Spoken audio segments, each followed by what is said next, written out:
지난번에 설명해 드렸는데, 만약에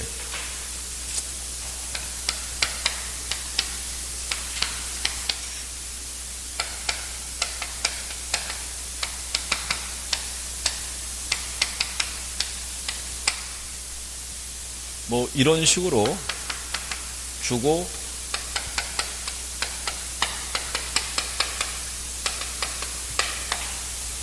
이렇게 준 다음에 수년가를 구하라 이렇게 주게 되면요, 이 끝자리를 안 맞춰줘요. 4개를 다 계산해야 돼요. 무슨 말인지 아시겠네? 근데 만약에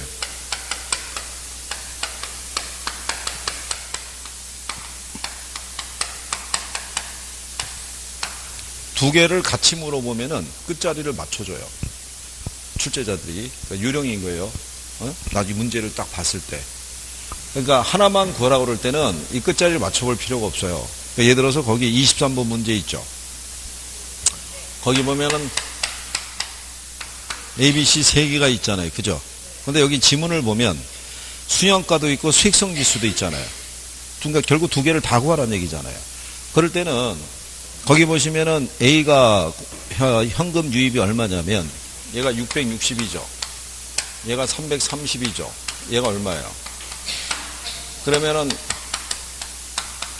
할인율이 10%란 말이에요. 그럼 맞춰주잖아요. 그렇죠? 네. 그러면 얘는 계산해보나 마나 600인 거예요.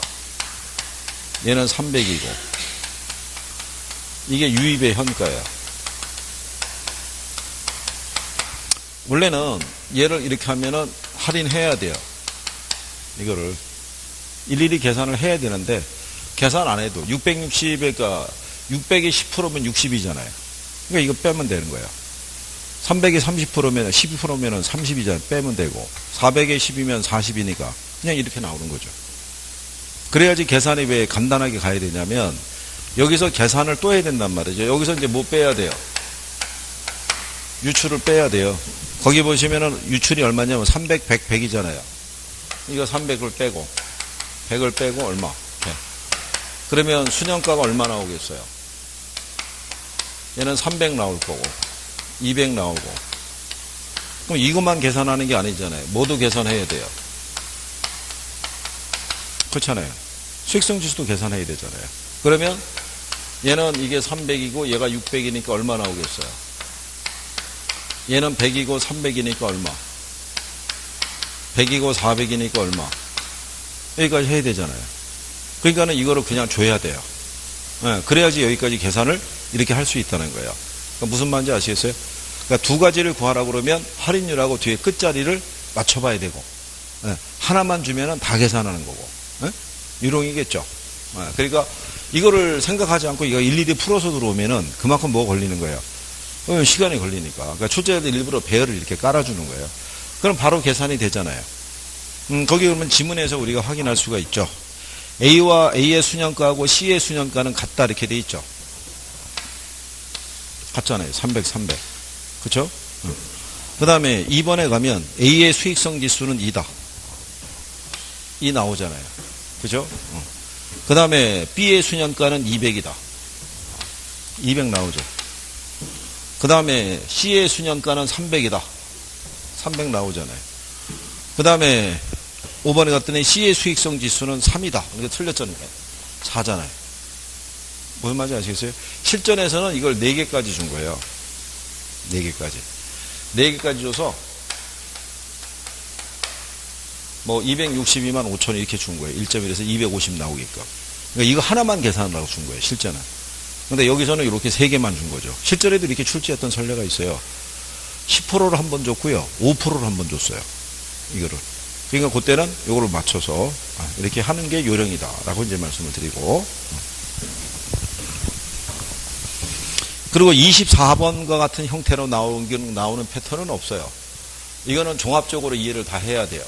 무슨 얘기냐면 24번에 보게 되면 3개 투자 모두 타당성이 있다라고 그래요. 타당성이 있죠. 왜 타당성이 있겠어요? 일단 수익성 지수는 다 1보다 크죠. 수년가도 다 0보다 크잖아요. 네, 그러니까는 3개 다 타당성이 있다라는 거예요. 투자한 A에 비해서 투자한 B가 더 효율적이라는 거예요. 왜 효율적이겠어요? 수익성 지수가 크다는 얘기죠. 수익성 지수가 크다는 얘기는 투자 규모가 작다는 얘기잖아요. 무슨 말인지 아시겠나요? 아까 우리가 101억을 투자해서 100억 벌 때 1억 하고 10억 투자해서 1억 벌 때 하고 초기 투자 규모가 작을수록 수익성 지수가 커지잖아요. 그죠? 그거를 여기서 표시를 해준 거죠. 무슨 말인지 아시겠죠? 그러니까 이거 가지고 이걸 다 하려고 그러면 이 부분의 의미를 다 알아야 되죠. 그러니까 실전에서는 이렇게 나오기는 어렵죠. 이렇게 해서. 그냥 의미 정도만 그렇게. 그래서 3번에 보면 투자한 A에 비해서 투자한 B가 투자 규모가 더 클 것이다. 그러니까 틀렸겠죠. B가 수익성 지수가 크다는 얘기는 투자 규모가 작다라는 걸 알 수가 있겠죠. 무슨 말인지 아시겠나요? 나중에 그래서 혹시 수익성 지수를 뭐만 구하라고 그럴 때 수익성 지수 구하라고 그러죠. 그럴 때 역순으로 올라갈 수도 있어요. 역순으로. 그거를 여러분들이 한번 문제로 그러면은 되게 간단한 거예요. 이게 얘기하는 거죠. 뭐 이렇게 돼 있고요. 뭐 3,975 있고요. 2,318 이렇게 돼 있고 유출이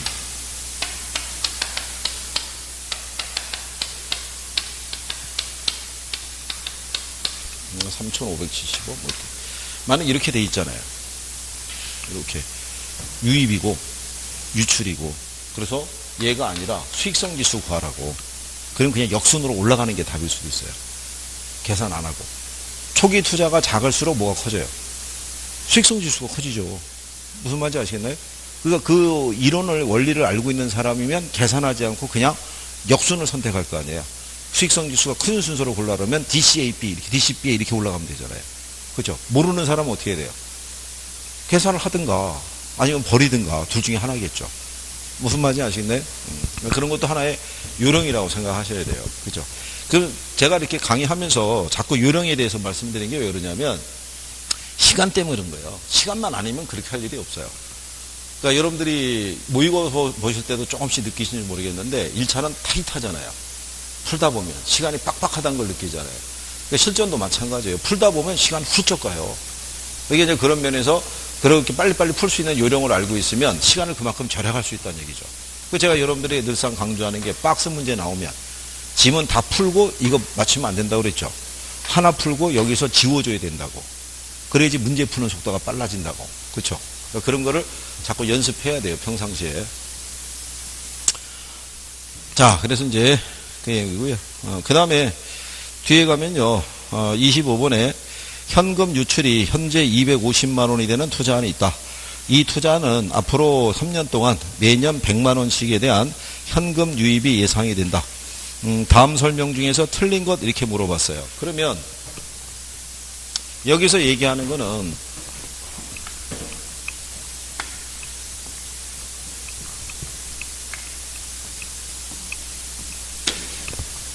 문제가 뭐냐면 현금 유출이 현재 얼마래요? 250.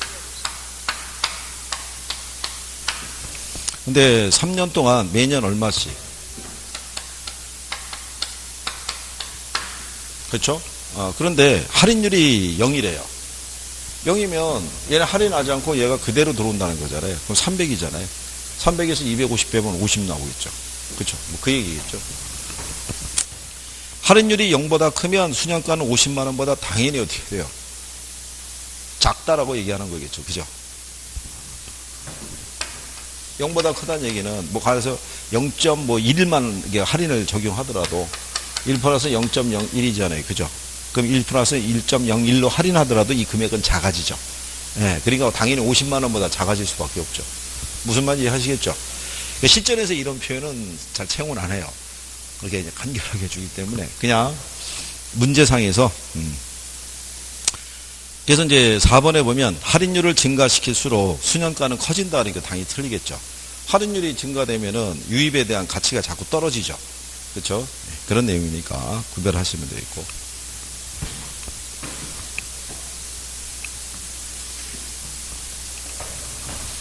그 다음에 근데 지금 제가 이거 투자하고요, 금융하고 이럴 때는 제가 지금까지 문제 풀면서 거의 다 풀고 오잖아요. 예, 풀고 오는데 이제 뒤에 가면 이용이나 뭐 관리나 뭐 간단한 것들은 그냥 또 빨리빨리 하고 또 넘어가야지 또 간평을 풀고 그럴 거예요. 그죠? 그러니까 지금은 저희가 봤을 때는 크게 뭐 의미는 없는데 그래도 있으니까 투자론이니까 이제 푸는 거니까 그렇게 생각하시고 요런 표현은 좀 알아두십시오라고 얘기하든가 이런 요령은 알아두시면 그런 것만 좀 잘 정리해 두시면 돼요. 나중에 이제 여러분들 아마 시험장 가시면 느끼실 거예요. 왜 학계론 선생이 그걸 강조했는지에 대해서 시험장 가면 느낄 거예요. 시험장 가면. 거기 26번에 가시면요, 수년가 계산하라고 돼 있어요. 그죠? 실전에서도 그런 배열로 나왔던 적이 있어요.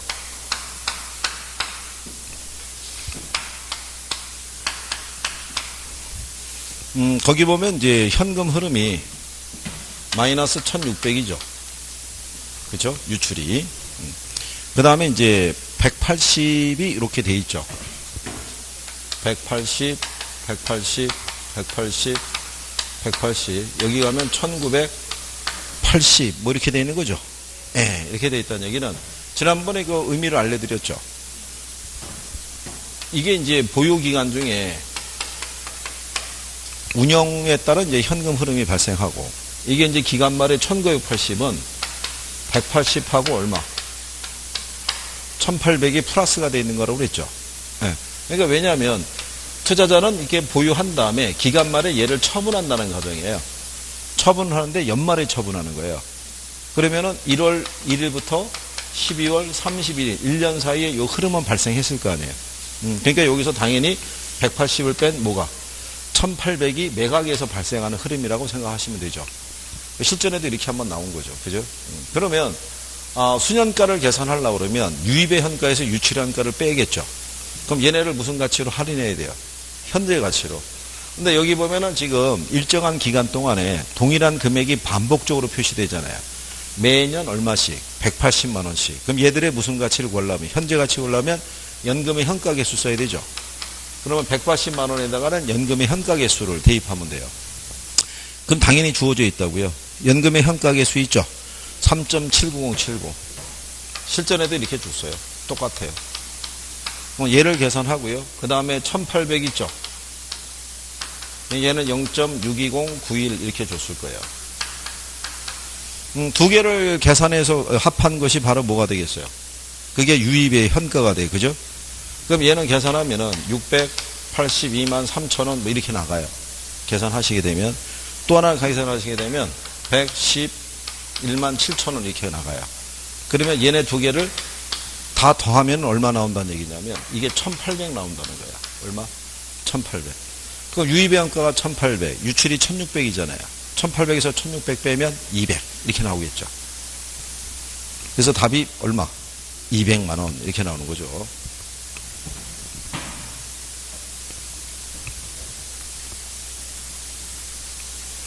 그러니까 이게 실전 배열이 이렇게 나왔을 때요.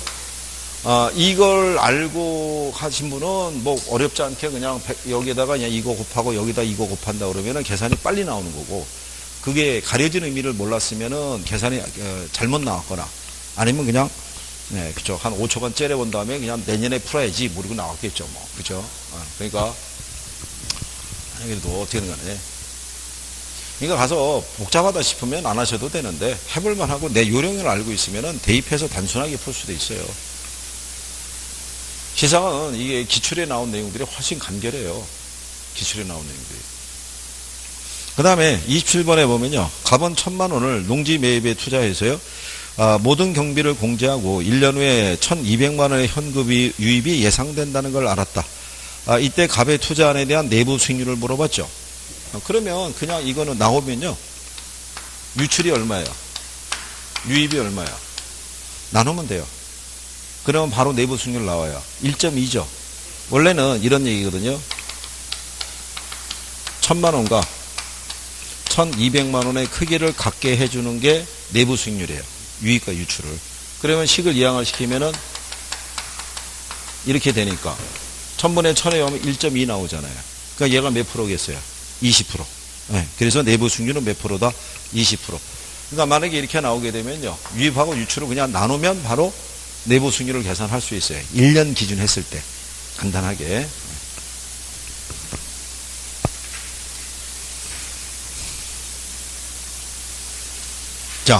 그 다음에 28번에 가면요. 1억 원을 투자해서 순영업소득이 2천만 원, 세후현금 수지가 1천만 원을 획득할 수 있는 투자 대상이 있다. 투자 재원 1억 원 중에서 4천만 원은 지분으로 투자하고 6천만 원은 이자를 연 10%로 저당 대부를 받아서 충당한다고 할 때 다음 중 틀린 것을 물어봤어요. 그죠? 실전에서도 이런 배열로 나오기는 쉽지는 않겠죠. 그러면 이건 박스 처리해서 줘야 돼요.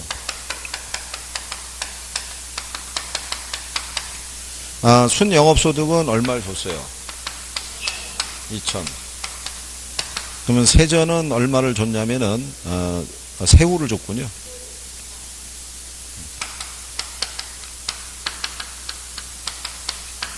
이렇게 줬고요.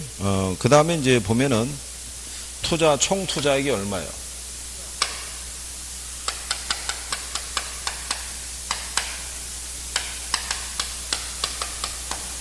이 중에 빌린 게 6천, 지분이 4천. 이렇게 준 거죠. 네. 종합환원율은 20%죠. 쓰는 순간에. 총투자액분의 순영업소득이 종합환원율이잖아요. 그런 감이 빨리빨리 있으시면요. 답을 빨리 찾을 수가 있어요. 종합환원율은 총투자액분의 뭐예요? 순영업소득이니까. 저기 보면은 총투자액 얼마 줬어요? 순영업소득을 계산 안 해도 20%잖아요. 그죠? 실전에서 어떻게 한번 줬냐면요. 총투자액이 10억, 순영업소득이 5,700. 그럼 종합환원율이 몇 프로겠어요? 10억이 5,700이면. 10억이 5,700이면. 5.7%, 5.7%. 그렇잖아요. 그게 답이었어요. 5번에. 복잡한 게 쭉 다 여러 개 깔려 있었는데, 그냥 그렇게 해주고 5번 지문에다가 종합환원율 5.7% 이렇게 딱 준 거예요. 올바른 거 고르라고 그랬을 때. 그러니까는 종합환원율만 아는 사람이라고 그러면 찍을 수 있게끔 답을. 그렇게도 배열을 해줘요. 출제자들이. 왜냐하면 5개를 다 계산하려면 뭐가 많이 걸려요. 시간이 많이 걸리죠. 그러니까 어디선가 포인트를 하나 딱 주는 거예요. 바로 그 식을 알 수 있는 사람이면 바로 대입할 수 있도록. 그죠? 그러니까 그 다음에 세후 수익률은 25%래요. 그죠? 그러면 왜 25%가 되는지에 대해서는 세후 수익률은 어떻게 구해요? 지분에 대한 세후 수익률은 세후 현금 수잖아요. 근데 여기 지분이 지금 4천이잖아요. 그럼 4천분의 1000이니까 4분의 1이니까 25%죠. 이거만 알고 있으면 우리가 아까 해봤던 거잖아요. 그죠? 승수를 하게 되면 요거 위에 지분이 있고 수익률 하면 요거 밑에 지분이 있고 그렇죠? 저당에 대한 수익이 1,000만 원이래요. 그죠? 저당에 대한 수익을 우리가 계산하려고 그러면 저당 투자액에 대한 뭐를 곱해야 돼요?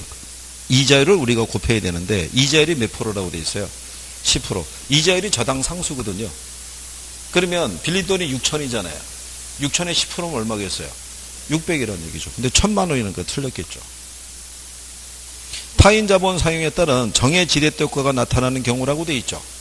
왜 정해지렛대효과가 나타나는지는 알 수가 있죠. 왜 그러겠어요? 얘가 20%잖아요. 그죠? 얘가 20%인데 지금 저당 이자율이 10%잖아요. 그럼 우리는 알고 있죠. 종합환원율이 뭐보다 커지면 저당 환원보다 크면 정해지렛대효과죠. 무슨 말인지 아시겠나요? 지금 종합환원율이 얘가 20% 나왔잖아요. 근데 지금 대출 이자가 몇 프로예요? 10%. 그러니까 정해지렛대효과죠. 그렇죠. 그 내용이죠. 그 다음에 이제 29번에 보면요.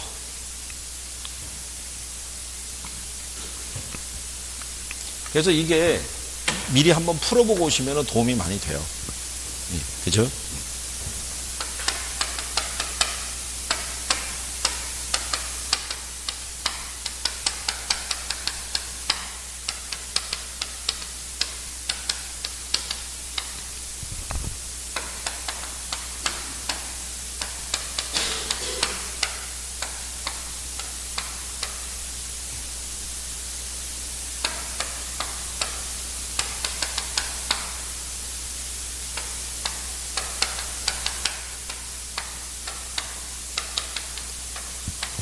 자, 이렇게 되어 있을 때요. 거기 보시면 가능 조소득이 얼마래요?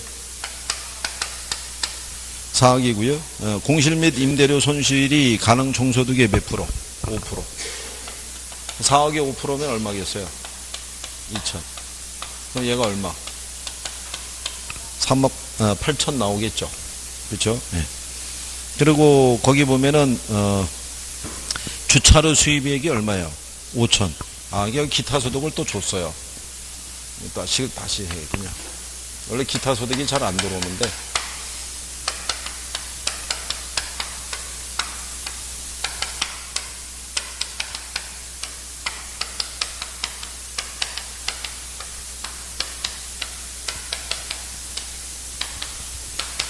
자, 이렇게 됐을 때 가능을 우리가 이제 4억 줬고 공시를 5%를 줬으니까 2천을 뺐고요.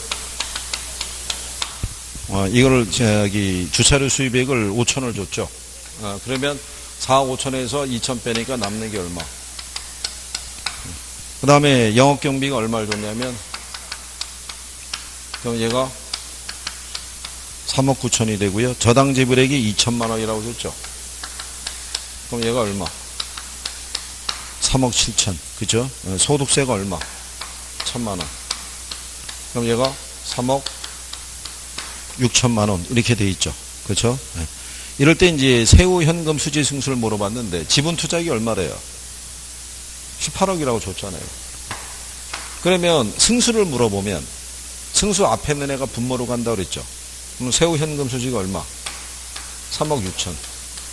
그러니까 얘가 얼마예요? 18억이죠. 나누면 되겠죠. 얼마겠어요? 5 나오겠죠. 3, 55, 5, 6, 30이니까. 그렇죠? 그럼 결국은 이걸 가지고 이 투자한 돈을 회수할 때까지가 몇 년? 5년 걸린다. 이런 얘기죠. 그렇겠죠. 그런 표현이죠. 아마 제가 볼 때는 승수를 활용을 해서 값을 물어보라고 유도할 수도 있어요. 출제자들이. 근데 세후까지는 하진 않더라도 세전 정도까지는 물어볼 수가 있겠죠. 자체를. 그 다음에 30번에 보면요. 다음과 같은 현금 흐름에서 단순 회수기간 물어봤죠. 근데 이게 문제를 푸시면서 여러분들의 표정이 또 시시각각 바뀌는 거예요. 복잡할 것 같으면 표정이 우울해졌다가 이거는 해볼 수도 있을 것 같아. 그러면 표정이 조금 밝아졌다가 근데 어차피 시험장 들어가서 나오는 계산 문제가 6개에서 7개 나와요. 네? 네. 근데 그 중에 한 문제나 두 문제 정도는 난이도 조절용으로 나오기 때문에 새로운 패턴으로 나와요. 그런 것까지 다 맞추라고 유도하진 않아요. 그냥 반타작만 해도 훌륭하신 거잖아요. 할 수 있는 것만 해도. 그래도 60점을 맞고도 넘어요. 그러니까 안 되는 것까지 무리하게 집착하지 않으셔도 돼요. 할 수 있는 것만 정확하게. 그죠? 자, 30번에 보면 단순 회수기간 물어봤어요. 그죠?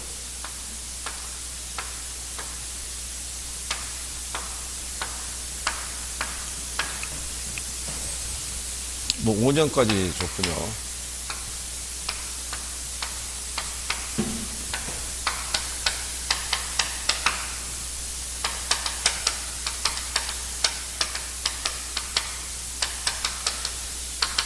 이해를 구하기 위해서 누적 현금 흐름이 있으면은 이해하시기가 훨씬 쉬워요. 거기 보시면 현재 얼마가 지출이 됐어요? 1억이. 그러면 누적도 마이너스 1억인 거예요. 이게 0이 빠졌군요. 빠져가지고 0이고요.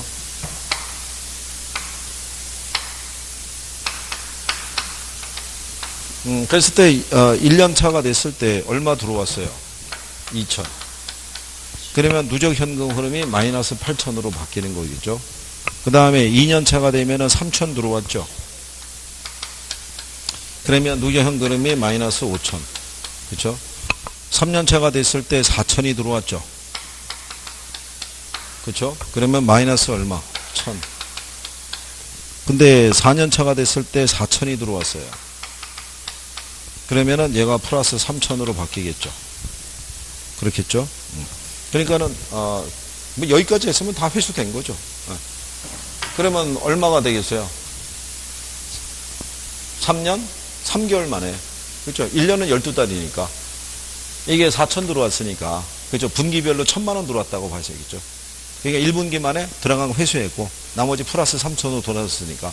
그래서 거기 보면 3년, 3개월 만에 들어간 돈은 이제 다 회수가 됐다. 이런 얘기죠.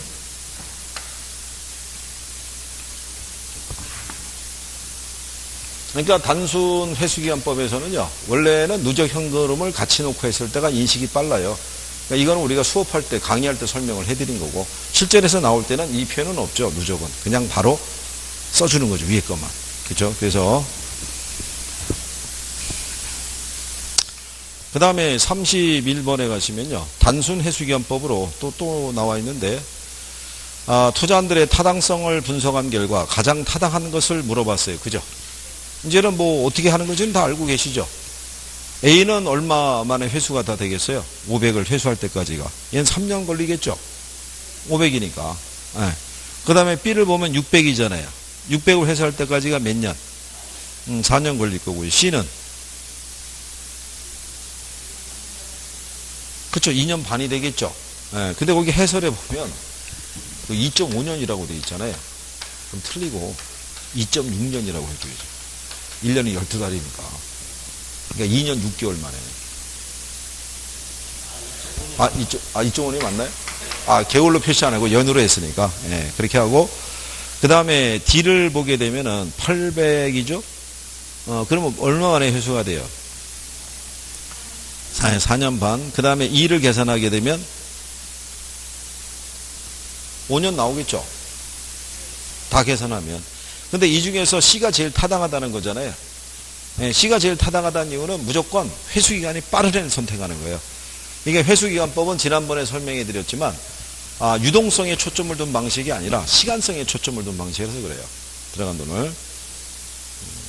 그 다음에 32번에 보면 제시된 내용에 관한 설명으로 틀린 거 물어봤죠? 네? 그거 시험에도 나온 거예요. 나왔는데 숫자만 좀 틀리게 해준 거예요. 현금으로 4억 투자해서 순 영업소득이 얼마? 8천. 그 다음에 저당 지불액이 얼마? 그러면 세전이 역시 얼마겠어요? 4천이겠죠? 이 부동산을 얼마에 구입했다? 10억에. 그러면 총 투자액이 얼마겠어요? 10억이에요. 그렇죠? 그럼 지분이라는 게 얼마냐면 4억이죠. 그러면 빌린 돈이 6억이란 얘기죠. 구성만 보면. 자, 갑은 현금으로 4억 원을 투자해서, 그렇죠? 이걸 10억에 샀다는 거 아니에요? 그럼 자기 돈은 4억이 들어갔고, 그럼 빌린 게 결국은 6억이라는 것을 암시를 해주는 거죠. 네. 그러면 이제 종합환원율은 8%라고 그러잖아요. 그렇죠? 그러면 8% 나와요, 안 나와요?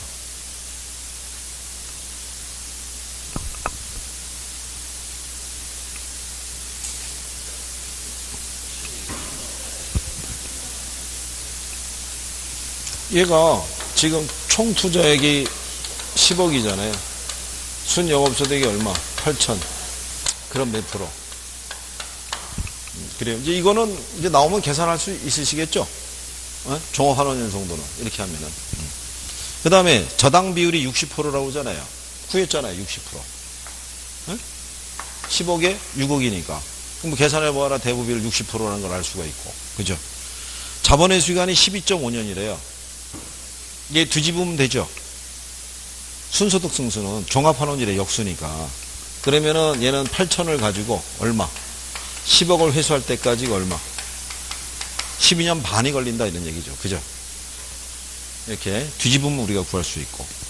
그 다음에 부채 감당률이 2라고 그랬잖아요. 이거 나오죠. 그냥 이게 식이니까. 8천을 4천으로 나누면 얼마? 2. 그렇잖아요. 지분 환원율은 8%라고 그랬잖아요. 근데 지분 환원율이 결국 뭐 얘기하겠어요? 지분 배당률이잖아요. 그럼 지분 배당률은 여기 있는 세전이 있죠. 여기다 지분 투자액이잖아요. 그렇죠? 지분 투자액이 얼마냐면은 4억이잖아요. 4억에 4천이면 10%죠. 그죠? 근데 8%라 했으니까 틀렸겠죠. 무슨 말인지 아시겠나요?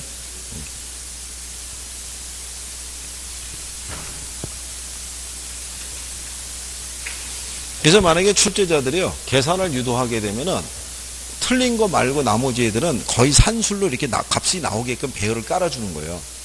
하나만 수치를 다르게. 그렇게 해주죠. 그래서 왜 뭐를 같이 주냐면 순소득 승수하고 종합환원율을 같이 주는 게 그거예요. 왜냐하면 얘가 10이면 얘가 10이거든요. 그러니까 얘네들은 계산할 필요가 없다는 얘기죠. 빼버리고. 그리고 부채 감당률 같은 경우는 이렇게 하면은 바로 나누기 2가 나올 수 있다는 걸 바로 알려주고. 그러니까 실제로 계산기를 써봐야 될 것은 한 문제, 지문 하나나 둘 정도 이렇게 해보고 답수 구해라. 이렇게 배열을 깔아주는 거죠. 자, 여러분들이 뒤에 33번 문제 있죠? 자, 거기 가시면, 자, 일단, 부동산 가치가 얼마예요? 가치가 10억이죠? 예, 거기 가면 순영업소득이 얼마예요?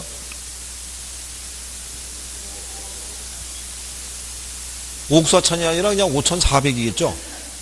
5,400. 예, 10억이 5,400이면은 종합환원율이 몇 프로겠어요? 그 답이 5번에 5.4%죠.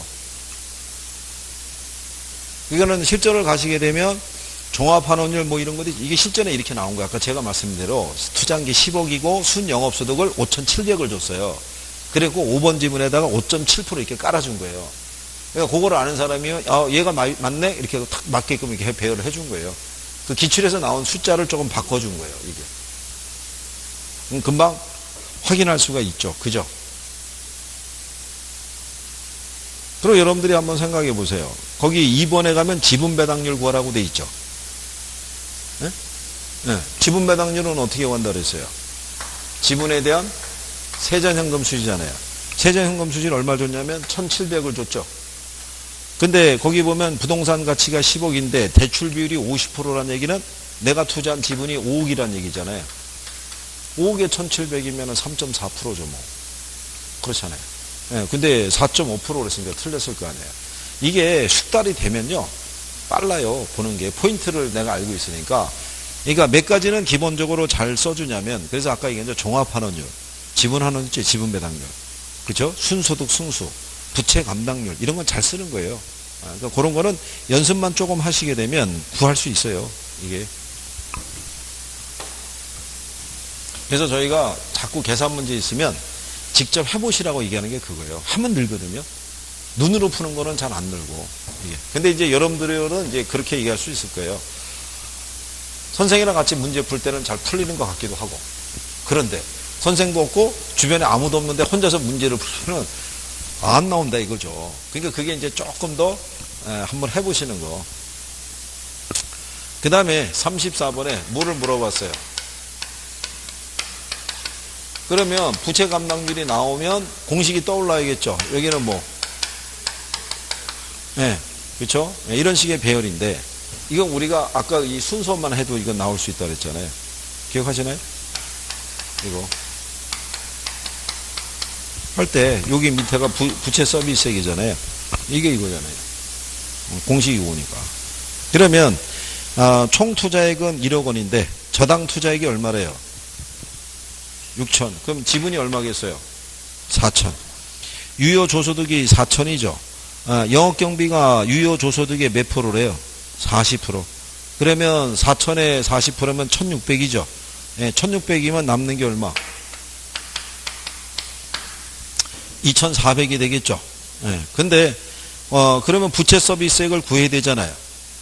그죠?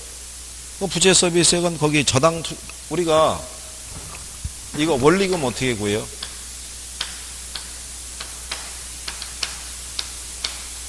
돈을 빌렸을 때 매기금 갚아나갈 원리금 있죠. 네, 우리가 왜 금융에서 배웠잖아요. 원리금 균등분할 사업 방식에서 원리금 구하려면 어떻게 하면 돼요? 빌린 돈 있잖아요. 융자금. 네? 네. 그러니까 저당 대부액에다가 뭐 곱하면 돼요? 저당 상수를 곱하면은 뭐를 구할 수 있다? 원리금을 구할 수 있죠. 근데 저당 투자액이 6천이잖아요. 그죠? 근데 저당 상수가 0.2잖아요. 곱하면 되죠. 6이 10이잖아요. 그럼 얼마? 1200 나오겠죠. 그러면은 아까 얘기한 대로 얘가 얼마? 좀 얼마 나오겠어요? 2조 2. 그렇게 주는 거죠. 실전에서도. 우리는 금융할 때 항상 이거는 알고 있었던 거예요. 그죠? 화폐 시간가치 할 때 저당상수는 뭐 구할 때 쓴다? 그렇죠? 원리금 구할 때 쓴다. 그럼 금융에 가서 원리금 어떻게 구한다? 저당대백에다 저당상수 곱하면 원리금이 나온다. 이런 거잖아요. 그죠? 네, 그렇게 해서 주는 거예요. 무슨 말인지 아시겠나요? 그러면 35번에 가면 또 부채 감당률이 얼마냐고 또 물어봤잖아요. 그러면 우리가 일단 얘를 구하려고 그러면 순영업소득 구해야겠죠. 유효조석이 4천인데 4천에 몇 프로래요? 55%래요. 55%면 얼마겠어요?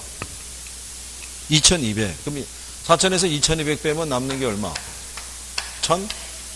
1,800이겠죠. 근데 부채 서비스액을 우리가 구해야 되는데 저당 투자액이 6천이고 저당 상수가 얼마래요?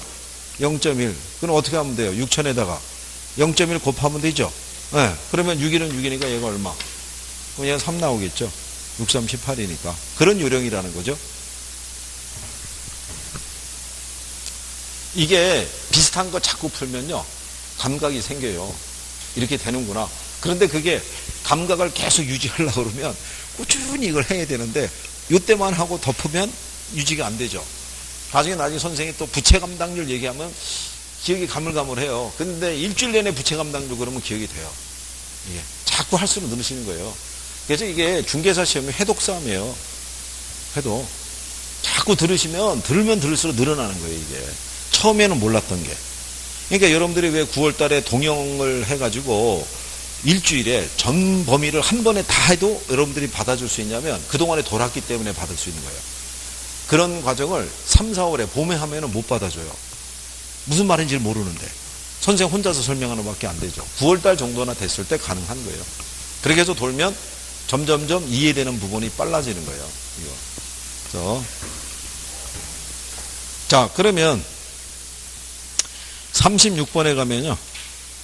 다음 자리를 이용해서 대상부동산의 대부 비율은 얼마냐 이렇게 물어봤어요. 그죠? 대부 비율을 구하려고 그러면 대부는 어떻게 구해요?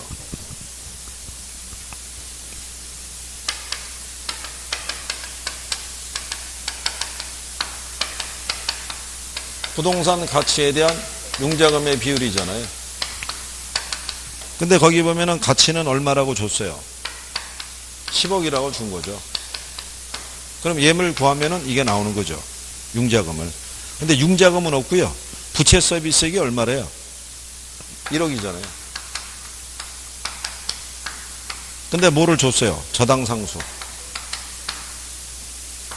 할인하면 되죠. 1억을 얼마로 할인하면? 0.2로 할인하면 얼마 나오겠어요? 5억 나오죠. 그럼 10억에 5억이면 몇 프로? 50%. 그러니까 이게 산식이 똑같은 거예요. 이게 가장 보편적인 산식이 있죠. 그러니까 여기 보시게 되면 융자금에다가 저당상수를 곱하면 뭐가 나와요? 물리금이 나오죠. 그렇죠. 네. 근데 여기 있는 이 원리금이 있죠. 원리금을 뭐로 나누면 저당상수로 나누면 융자금이 나오죠. 그렇겠죠. 그러면 이게 원리금이고 얘가 융자금이면은 뭐가 나오겠어요? 그렇죠. 저당상수가 나오죠. 이 기본식 갖고 돌아가는 거예요. 그냥 계속 모든 산식이 다. 그렇겠죠. 기억하시나요? 이렇게 하면 똑같이 구할 수 있다는 거. 탄력성도 똑같잖아요. 그렇죠. 탄력성도 하면은 3개 변수 주잖아요. 분자 모르면 곱해서 올라가잖아요. 그렇죠. 분모를 모르면 나눠서 내려오잖아요. 뭐 그런 식으로 계산한 논리와 똑같은 거예요. 모든 식이 똑같은 거예요. 그냥. 그러니까 여기 있는 것도 그거 인용한 거니까요. 그러면 똑같잖아요. 연습해 보세요. 37번에 보면 대출 가능액이 계산하면 얼마냐 이렇게 물어봤어요. 그죠? 근데 이거는 또 DTI 적용하는 거예요. 자, 차입자의 연소득이 얼마? 5천만이죠. DTI가 몇 프로? 40. 5천에 40%면 2천이죠. 밑에 분모가 0.1이면 몇 배라고 그랬어요? 10배. 그럼 얼마? 2억이죠. 암산으로 나오죠. 우리가 DTI 적용해서 구하는 게 이거잖아요.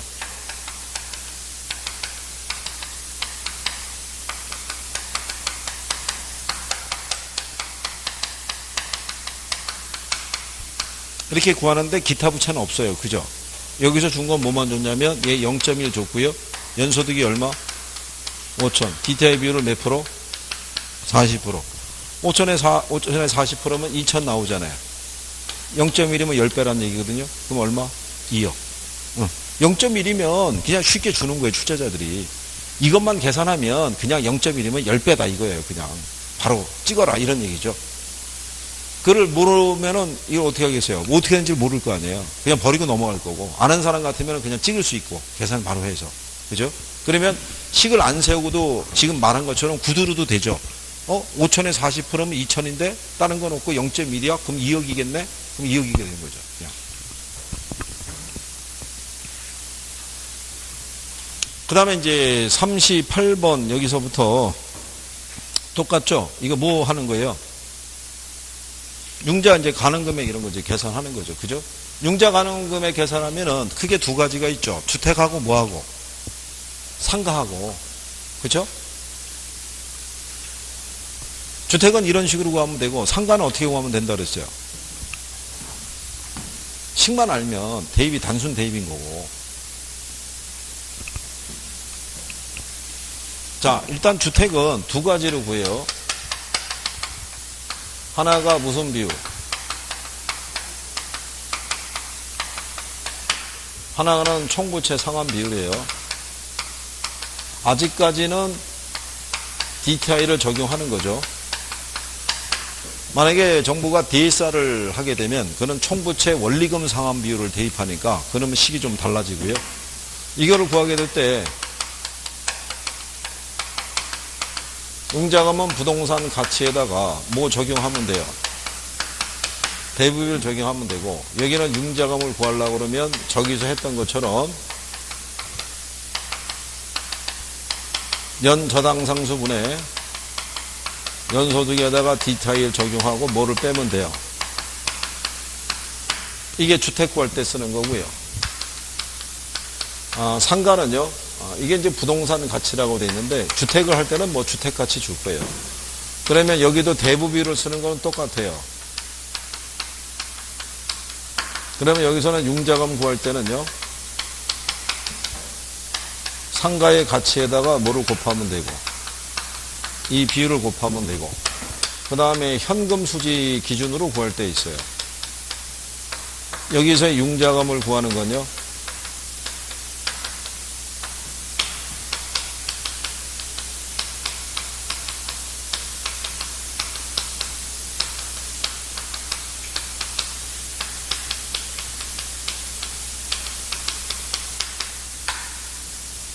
이렇게 되죠.